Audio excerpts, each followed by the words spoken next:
जय हिंद मेरे दोस्तों, आपका स्वागत है आपके अपने YouTube चैनल प्रीतम एकेडमी परिवार में। और मैं हूं सूरज कुमार। तो कैसे हैं आप लोग? आई होप कि आप लोग अच्छे होंगे, साथ ही साथ स्वस्थ होंगे। बेसिकली आज के इस वीडियो हम लोग वे सारे स्टूडेंट जो बिहार पॉलिटेक्निक का एंट्रेंस एग्जाम का तैयारी कर रहे हैं उनके लिए कुछ मोस्ट इम्पोर्टेंट क्वेश्चंस लेकर आए हैं जो आपके एग्ज़ाम में पूछे जाने के बहुत ही ज़्यादा आसार हैं इनके, क्योंकि ये सभी प्रीवियस ईयर में आ चुके हैं।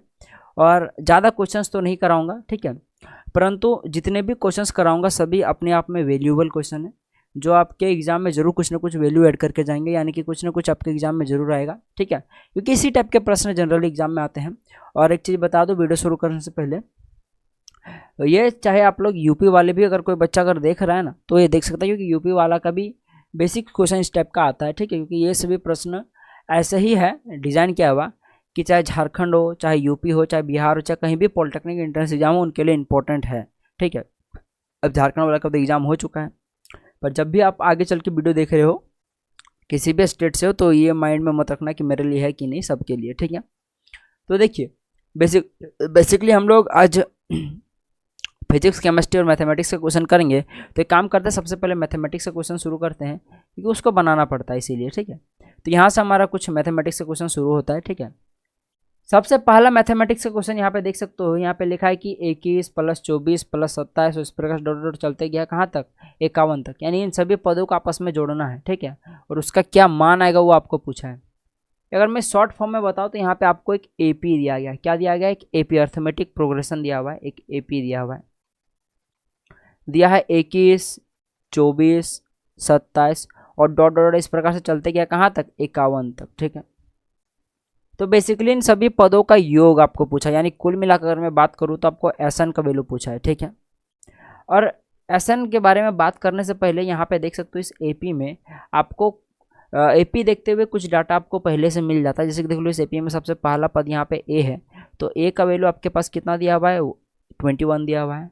सार्वंतर डी जो कि क्या होता है, किसी भी दो नज़दीक वाले पद में बाद वाले में से पहले वाले घटा दो। चलो इन दोनों को पकड़ता हूँ, तो एक काम करो 24 में आप लोग 21 को घटा दो तो देखोगे आप लोग कितना निकल कर आ जाएगा, 3 निकल कर आ जाएगा, यानी सार्वंतर आपके पास 3 दिया हुआ है, ठीक है। और साथ ही साथ आप लोग देखोगे तो यहाँ पे आपके पास लास्ट में जो आपके पास संख्या जो कि 51 है, मैंने इस एपी का अंतिम पद आपको दे दिया गया है ए एन का वैल्यू जो कि 51 दे दिया गया है। आप थोड़ा बात कर लेते हैं एसएन पर। आपको चूंकि एसएन निकालना है यानी कि सभी पदों का योग निकालना है, तो एसएन निकालने का आप लोगों ने दो फॉर्मूला पढ़ा है, n/2 इंटू का 2a प्लस का n-1 इंटू का d, ये एक फॉर्मूला पढ़ा है। और एक एसएन का फॉर्मूला पढ़ा है n/2 इंटू का a प्लस का an। तो हम लोग इस फॉर्मूला में देख सकते हो मतलब इस क्वेश्चन में हमारे पास अंतिम पद ए एन दे दिया गया है, इसीलिए हम लोग क्या करेंगे, सेकंड नंबर के फॉर्मूला का यूज़ करेंगे। जुट मुट का पहले वाला फॉर्मूला यूज़ करेंगे कोई फायदा नहीं, क्योंकि बड़ा हो जाएगा, ठीक है। तो इस फॉर्मूला का यूज़ करेंगे क्योंकि हमारे पास ए एन पहले से है और ए भी हमारे पास। बदशर्ते यहाँ पे एक चैलेंज है आपके पास कि दोनों ही फार्मूला का आप लोग यूज करोगे तो इन दोनों ही फार्मूला में आपके पास एन आएगा, जो कि आपको एन का वैल्यू यहाँ पे नहीं दिया गया है। यानी आपको सबसे पहले पता करना है कि इस एपी में कितने पद हैं, यानी एन पहले आपको निकालना पड़ेगा।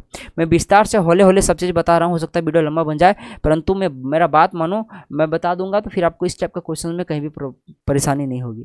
तो यानी सबसे पहले आपको एसएन निकालने के लिए आपको एन निकालना पड़ेगा। अब एन निकालने के लिए आप लोग क्या करोगे, तो भाई साहब एन जो निकलेगा आपका वो कैसे निकलेगा, तो एन निकालने के लिए एक फार्मूला होता है, यूनिवर्सल फार्मूला सबको पता है, और वो फार्मूला होता है ए एन का।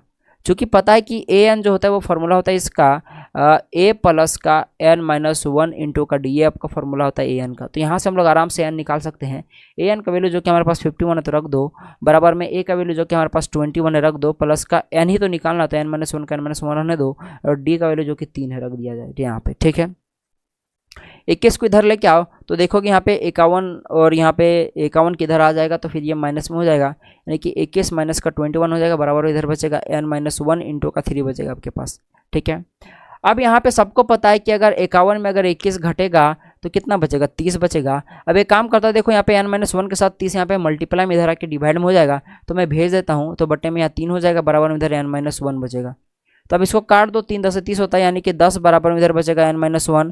तो कुल मिलाकर मैं n का वैल्यू में निकालना चाहूँगा तो इस -1 को इधर भेजो तो +1 हो जाएगा, यानी कि 10 + 1, यानी कि जो n का वैल्यू आपके पास निकल कर आया वो कितना निकल, 11 निकल कर आ गया। यही तो n का वैल्यू आपके पास 11। अब n निकल गया तब आराम से आप लोग ये छोटा वाला फॉर्मूला लगा कर एन का वैल्यू निकाल सकते हो। तो चलो Sn का वैल्यू निकालते हैं। तो Sn बराबर में क्या हो जाएगा आपके पास, हो जाएगा आपके पास n/2 इंटू का a प्लस का an, ठीक है। तो चलो हम लोग यहाँ क्या करते हैं, एक बार सिंपली इसको कैलकुलेट कर लेते हैं।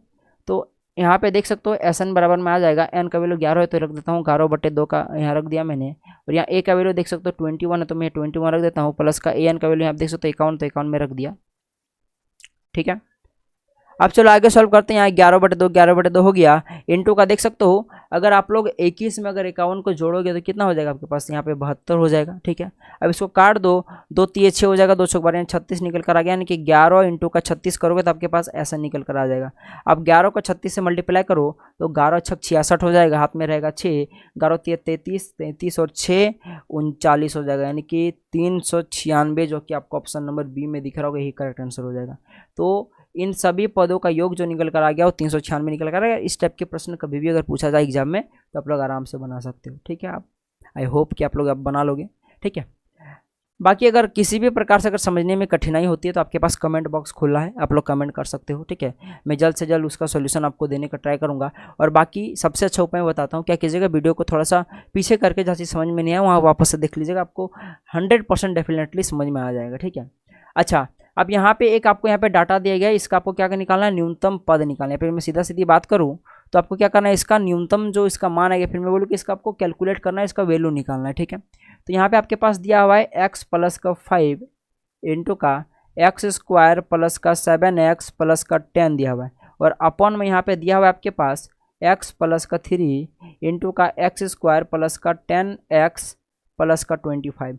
अब इसको आप लोग कैसे सॉल्व करोगे, तो मैं सीधा सीधी अगर मैं बात बोलूँ आपको, तो आपको इधर वाला पद को छेड़ना नहीं है, ठीक है। यहाँ पे देख सकते हो एक आपको यहाँ पे द्विघात बहुपद दिख रहा होगा, यहाँ पे द्विघात बहुपद दिख रहा होगा, तो इनको क्या करना है, आपको फैक्टर कर लेना है, ठीक है। इनको फैक्टर करोगे इन दोनों को तो बहुत सारी चीज़ें कट जाएगी। ये जो आपके पास, जिसको मैंने बोला कि यहाँ पे जो आपके पास चीज़ है इसको और इसको छोड़ देना है, क्यों मैंने छोड़ने को बोला, क्योंकि ये आगे चल के कट जाएगा, ठीक है। जैसे कि देखो आप लोग को अपने आप ऑटोमेटिकली समझ में आ जाएगा कि मैं क्या बोलना चाहता हूँ, मेरा आखिर इंग्लिश क्या बोल रहा है, सो हे मतलब इंग्लिश तो नहीं बोल रहा हूँ, ठीक है। तो मैं क्या बोलना चाह रहा हूँ आपको क्लियर हो जाएगा, ठीक है। देखो ये मैंने x प्लस 5 को x प्लस 5 ही रख दिया। अब यहाँ पे देख लो आपके पास दिया हुआ है x² प्लस का 7x प्लस का 10।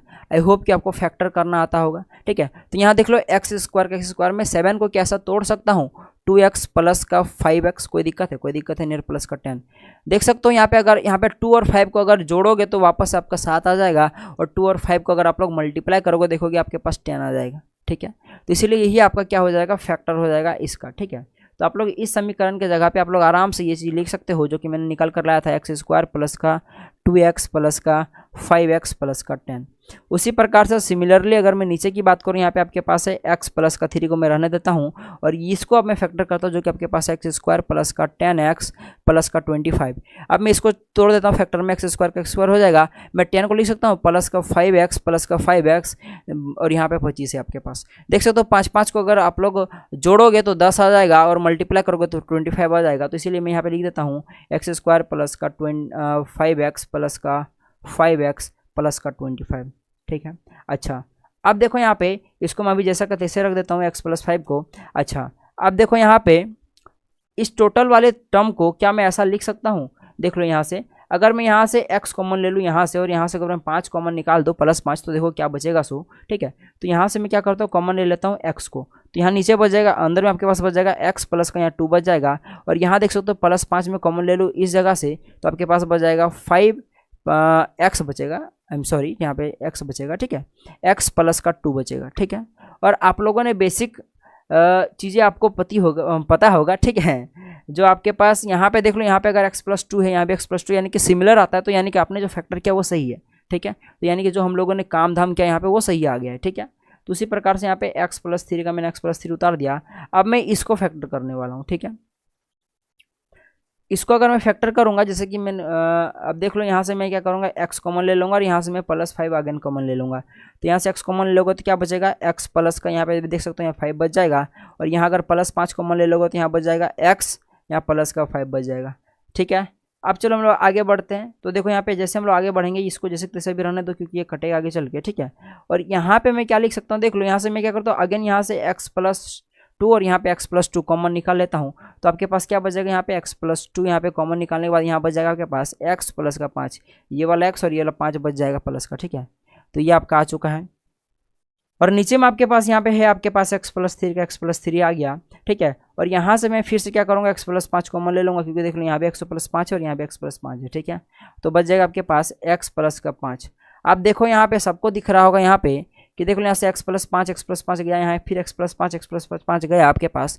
तो फाइनल आपके पास ये ऊपर वाला जो कि आपके पास है x प्लस का 2 और नीचे में यहाँ पे देख सकते हैं नीचे वाला में जो कि आपके पास x प्लस 3, यही आपके पास आ चुका है। यही आपका सिंपल रूप होगा जो कि ऑप्शन नंबर 1 में आपको दिख रहा होगा, ठीक है। तो चलिए हम लोग नेक्स्ट प्रश्न की ओर बढ़ते हैं।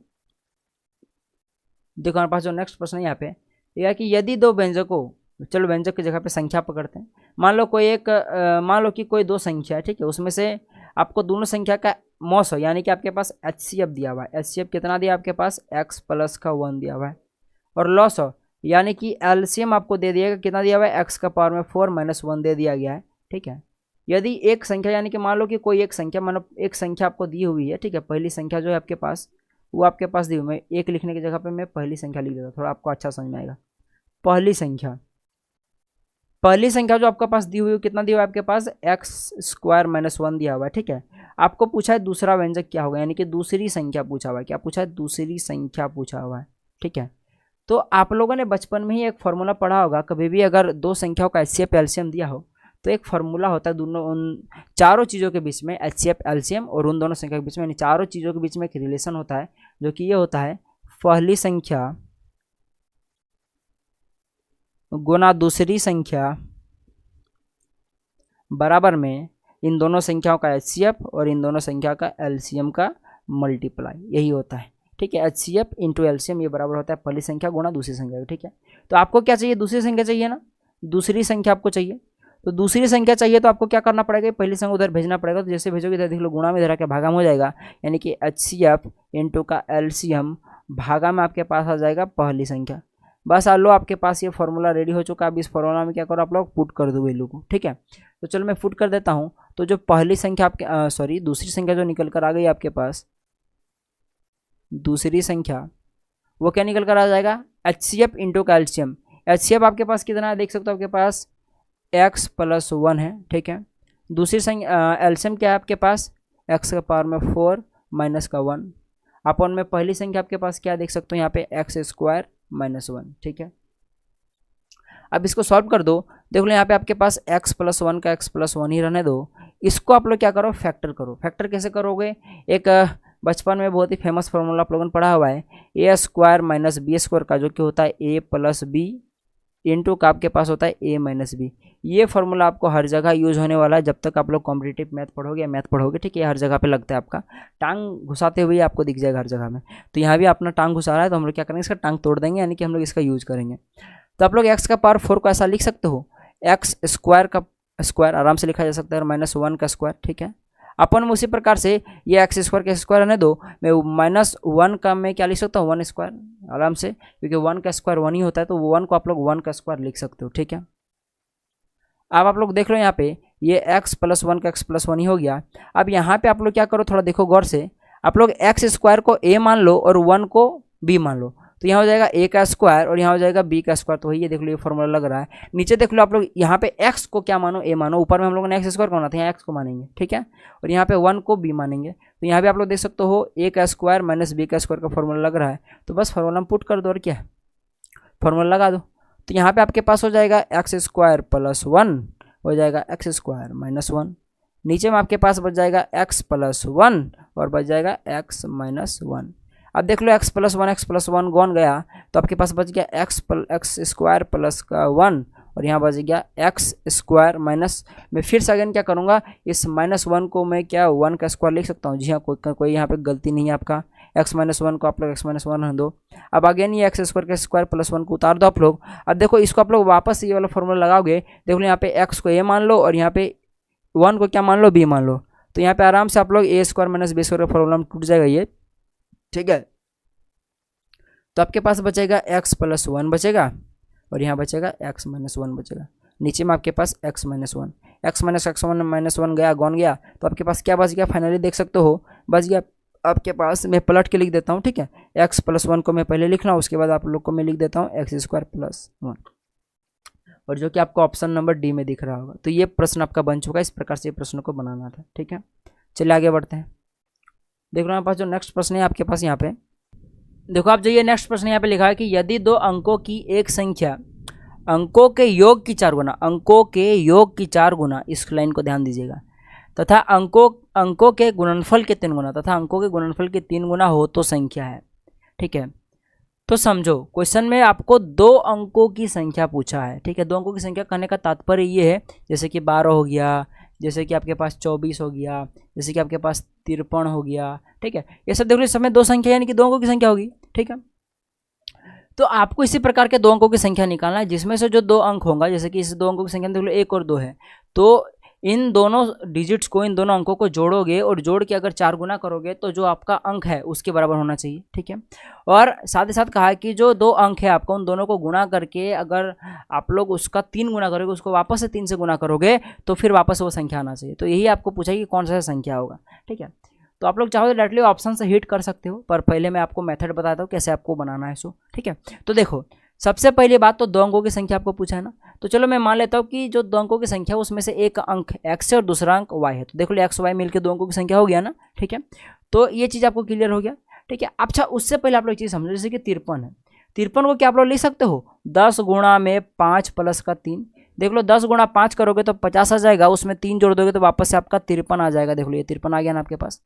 तो यानी कि मैंने क्या किया, जैसे कि मैं यहाँ पे 24 का एग्जांपल ले लेता हूँ, तो 24 में इकाई अंक में 4 है, दहाई अंक में आपका 2 है, दहाई का माने 10 होता है, दहाई अंक में 2 है, तो आप लोग इसको 10 गुणा में दहाई अंक में 2 लिखा है तो इसको 2 से मल्टीप्लाई कर दो और उसमें जोड़ दो जो इकाई में है जो कि 4 है। तो देख लो वापस से आपका 24 आ जाएगा। इसको सॉल्व करके देख लो 10 दूना 20 हो जाएगा, 20 + 4 24 आ गया।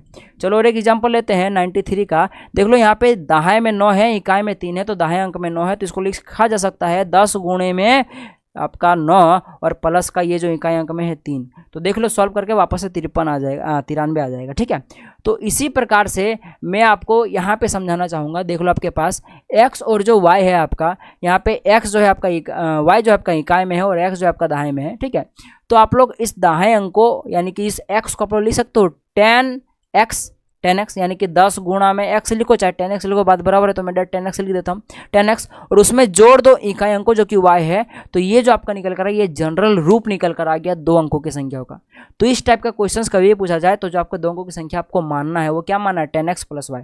तो लिखो यहाँ पे माना 2 अंकों की संख्या, 2 अंकों की जो संख्या वो क्या निकल कर आया हमारे पास 10x + y, ठीक है। अच्छा अब ये जो हमारा 2 अंकों की संख्या निकल कर आ गया 10x + y, ये किसके बराबर है, इनमें जो 2 अंक है x और y उनके योग का 4 गुना का, यानी कि जो 2 अंक है आपका x और y, कोई भी 2 अंकों की संख्या में 2 अंक होता है, तो हम लोगों ने माना था कि एक x और एक y है, तो इन दोनों डिजिट का, इन दोनों अंकों का यानी कि x और y का योग का 4 गुना, यानी कि इसको 4 से मल्टीप्लाई, ये 4 गुना हो गया, ठीक है।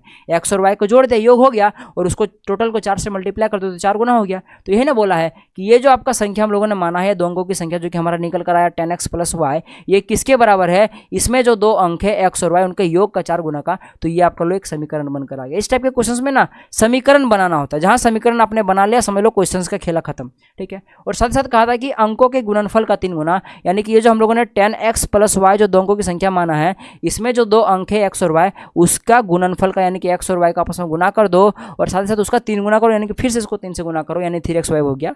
तो ये बराबर है, ठीक है ना। यानी कि 10x + y जो हम लोगों ने माना 2 अंकों की संख्या वो किसके बराबर है, इनके अंकों के गुणनफल के 3 गुने के बराबर। तो ठीक है, तो ये भी आपका एक समीकरण बनकर आ गया। तो हम लोग क्या करेंगे इंडिविजुअली इनको सॉल्व करेंगे। सबसे पहले इसको सॉल्व करते हैं। तो ये 10x का 10x + y का y बराबर में देख लो यहाँ 4 को जैसे मल्टीप्लाई करोगे तो हो जाएगा 4x + का 4y, ठीक है। अच्छा चीज़ें क्लियर होगी आपकी। अब यहाँ पे देखो क्या करो, इस 4x को इधर ले आओ तो देखोगे 4x या प्लस में इधर के माइनस में हो जाएगा, 10x - 4x हो जाएगा, यानी कि 6x निकल कर आ गया।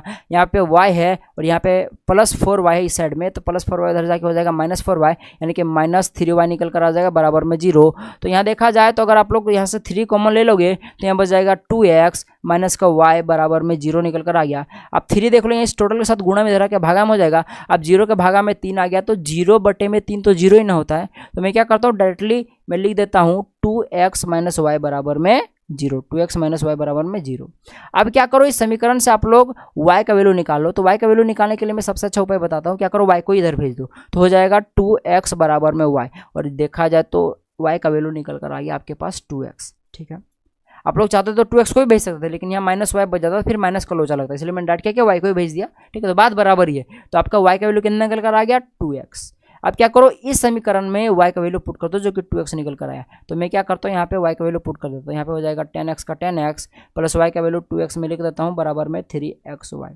ठीक है, अच्छा अब यहाँ गौर करके देखो, 10x प्लस 2x बराबर में हो जाएगा 12x, दोनों को जोड़ दोगे तो, और इधर हो जाएगा 3x प्लस वाई। अब देख सकते हो 3x जो है y के साथ गुना में इधर आके भागा में हो जाएगा, यानी कि 12x बटे में इधर हो जाएगा 3x बराबर में y हो जाएगा, 3 4 12 हो जाएगा, x कट गया, यानी कि y का वैल्यू डायरेक्टली देखो 4 निकल कर आ गया। अब y का वैल्यू 4 निकल कर आ गया, तो इस समीकरण में y का वैल्यू 4 पुट करोगे तो देखोगे 2x बराबर में 4 निकल कर आ गया। ठीक है, अब कुछ नहीं किया मैंने, y की जगह पर सिर्फ 4 पुट कर दिया। ठीक है, अब यहाँ से x का वैल्यू निकालो तो यहाँ पे 2 इधर भागा में आ जाएगा, यानी कि x बराबर में 4 बटे में 2, यानी कि हो जाएगा इधर 2 आ जाएगा, यानी कि x का वैल्यू 2 निकल कर आ गया। x और y निकल गया, हो गया हमारा संख्या, क्योंकि हम लोग का संख्या क्या है, x और y है ना, यही ना संख्या है हम लोग का। ठीक है, ये तो x 10x प्लस y जो निकला, ये तो हमारा देखा जाए तो क्या निकल कर आ गया, ये तो हमारा उसका जनरल फॉर्म निकल कर आ गया। तो आप लोग चाहो तो डायरेक्टली यहाँ पे x और y का वैल्यू पुट कर दो। देखो यहाँ पे y की जगह पे 4 लिख दो और x का वैल्यू 2 रख दो, तो 24 निकल कर आ गया संख्या। या फिर आप लोग जो हम लोगों ने माना था 10x प्लस वाई बराबर में, ये जो हम ये 10x प्लस वाई हम लोगों ने संख्या माना था ना, दोनों की संख्या, इसमें भी पुट कर दो x और y का वैल्यू, तो भी आपका आ जाएगा 24। देख लो 10 का 10 गुना में आपका x का वैल्यू 2 निकल कर आया, प्लस y का वैल्यू 4 निकल कर आया, तो 10 दूना 20 प्लस 4 बराबर 24 निकल कर आ गया। तो चाहे आप लोग इसमें पुट करो चाहे इसमें पुट करो, जिसका दिमाग हो डायरेक्ट इसमें पुट कर देगा, आंसर निकल कर आ गया। तो 24 आपका आंसर निकल कर आ गया, तो ये आपका बी नंबर का ऑप्शन करेक्ट हो जाएगा।